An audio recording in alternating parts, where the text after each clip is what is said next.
بسم اللہ الرحمن الرحیم۔ السلام علیکم۔ کیسے ہیں آپ سب؟ امید ہے کہ آپ سب ٹھیک ہوں گے۔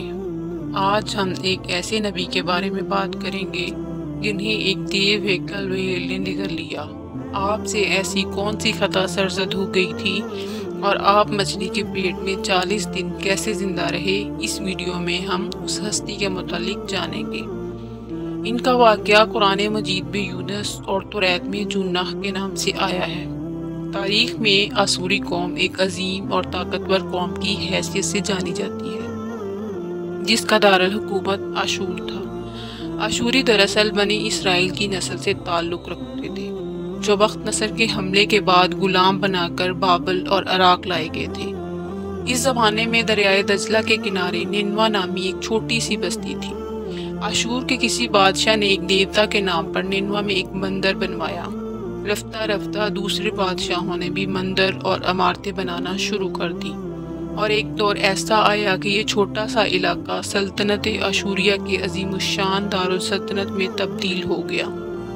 نینوا شہر کے بیچوں بیچ مندر اور شاہی محل تھے، جہاں سے آشوریوں کا بادشاہ پورے سلطنت پر حکومت کرتا تھا اور اونچے تخت پر بیٹھ کر بازاروں، گلیوں اور تفریح گاہوں کا نظارہ کیا کرتا تھا۔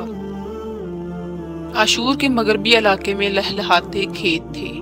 پورا شہر درختوں اور باغات سے سرسبز و شاداب تھا۔ آشوریہ لوگ پتھر تراشنے کے فن میں بھی ماہر تھے، لہٰذا جگہ جگہ سنگ مرمر کی دیواروں پر انہوں نے اپنے دیوتاؤں کے نقش و نگار بنا رکھے تھے۔ مختصر یہ کہ نینوا تہذیب تمدن کے لحاظ سے ترقی یافتہ شہر تھا۔ اشتر دیوتا ان کا سب سے بڑا دیوتا تھا۔ یہ لوگ بادشاہ کو بھی خدا کا درجہ دیا کرتے تھے۔ یہ لوگ بت پرستی اور کفر و شرک میں مبتلا تھے۔ اس وقت نینوا کی آبادی 1 لاکھ سے زیادہ تھی، اور یہ 700 قبل مسیح کا زمانہ تھا۔ اللہ نے اس زمانے میں اس قوم کی ہدایت کے لیے حضرت یونس علیہ السلام کو بھیجا۔ حضرت یونس کا پورا نام یونس بن متی تھا۔ آپ حضرت ہود علیہ السلام کی اولاد میں سے تھے، جبکہ بعض مفسرین نے لکھا ہے کہ یونس علیہ السلام کا تعلق بنی اسرائیل سے تھا۔ آپ حضرت یوسف علیہ السلام کے بھائی بنیامین کے بیٹے تھے۔ جب آپ کو نبوت ملی، اس وقت آپ کی عمر 28 سال تھی۔ آپ پر ایک صحیفہ بھی نازل ہوا، جو توریت میں یونہ کے نام سے موجود ہے۔ حضرت یونس سب سے پہلے آشوری بادشاہ کے پاس گئے اور اسے پیغام حق سنایا۔ اسے خدائی کے جھوٹے دعوے سے توبہ کرنے کا حکم دیا اور ایک اللہ کی عبادت کی طرف بلایا۔ یونس علیہ السلام نے ان سے پہلے ان اسرائیلی قیدیوں کو آزاد کرنے کا بھی حکم دیا جسے اس نے قید کر رکھا تھا۔ نینوا کا بادشاہ آپ کی باتیں سن کر غضبناک ہو گیا اور آپ کی جان کا دشمن بن گیا، لہٰذا آپ علیہ السلام نینوا کی عوام کے پاس آ گئے اور انہیں توحید کی دعوت دی۔ انہیں شرک، بت پرستی اور دوسری برائیوں سے توبہ کرنے کو کہا، مگر اہل نینوا نے ایمان لانے سے انکار کر دیا اور اللہ کے رسول کے حکم کو جھٹلا دیا۔ یونس علیہ السلام مسلسل اسی کوشش میں رہے کہ ان کی قوم کے لوگ راہ راست پر آ جائیں۔ آپ نے انہیں بہت سمجھایا اور دعوت کے کام کو جاری رکھا۔ دیکھتے دیکھتے 40 سال کا عرصہ گزر گیا، لیکن یہ قوم حضرت یونس کا انکار کرتی رہی اور شرک پر ڈٹے رہے۔ حضرت یونس علیہ السلام کو دھمکیاں بھی دی گئیں کہ اگر آپ نے اشودہ دیوتا کے خلاف کچھ کہا تو وہ آپ کو قتل کر دیں گے۔ آخرکار حضرت یونس اپنی قوم سے مایوس ہو گئے۔ جب ان کی سرکشی اور نافرمانی انتہا کو پہنچ گئی تو اللہ نے حضرت یونس کو حکم دیا کہ لوگوں کو آگاہ کر دو کہ 3 دن کے اندر ان پر عذاب آنے والا ہے۔ لہٰذا آپ نے اہل نینوا کے سامنے اعلان کیا، اگر تم نے 3 دنوں کے اندر بت پرستی اور شرک سے توبہ نہ کی تو تم پر اللہ کا قہر نازل ہوگا اور پورا شہر تباہ و برباد ہو جائے گا۔ لوگوں نے آپ کا مذاق اڑایا اور جواب میں کہا، ہم تمہارے رب کی طرف سے عذاب کے منتظر رہیں گے۔ آپ کی قوم نے آپس میں مشورہ کیا تو اس بات پر سب کا اتفاق ہوا کہ یونس کو کبھی جھوٹ بولتے نہیں دیکھا گیا، لہٰذا ان کی بات نظر انداز نہیں کرنی چاہیے۔ مشورے میں یہ بھی طے ہوا کہ دیکھا جائے کہ اگر یونس علیہ السلام رات بستی کے اندر اپنی گھر میں مقیم رہتے ہیں تو سمجھ لو کہ کچھ نہیں ہوگا، اور اگر وہ یہاں سے کہیں اور چلے جاتے ہیں تو یقین کر لو کہ صبح عذاب ضرور آئے گا۔ حضرت یونس علیہ السلام رات کو اس بستی سے نکل گئے۔ صبح ہوئی تو عذاب الہی کا ایک سیاہ دھواں بادل کی شکل میں بستی والوں کے سروں پر منڈلانے لگا۔ جب وہ ان کے قریب ہونے لگا تو ان لوگوں کو لگا کہ اب وہ سب ہلاک ہونے والے ہیں۔ دراصل حضرت یونس علیہ السلام اپنی قوم سے ناراض ہو کر چلے گئے تھے، مگر انہیں وہاں سے نکلنے کا حکم نہیں دیا گیا تھا۔ وہ عذاب کی اطلاع دینے کے بعد اللہ کی اجازت کے بغیر اپنا علاقہ چھوڑ گئے تھے۔ آثار عذاب دیکھ کر جب اشوریوں نے توبہ و استغفار کی تو اللہ نے انہیں معاف کر دیا۔ اللہ تعالیٰ کسی قوم کو اس وقت تک عذاب نہیں دیتا جب تک وہ اپنی حجت پوری نہیں کر لیتا۔ بس جب یونس علیہ السلام نے اس قوم میں مہلت کے آخری لمحے تک نصیحت کا سلسلہ جاری نہیں رکھا اور اللہ کے مقررہ وقت سے پہلے وہ خود ہی ہجرت کر گئے تو اللہ کے انصاف نے اس قوم کو عذاب دینا گوارا نہ کیا اور انہیں معاف کر دیا گیا۔ جب حضرت یونس علیہ السلام فرات کے کنارے پہنچے وہ ایک کشتی کو مسافروں سے بھرا ہوا پایا۔ حضرت یونس کشتی میں سوار ہو گئے اور کشتی نے لنگر اٹھایا اور پورے دن میں کشتی سمندر میں سکون سے چلتی رہی۔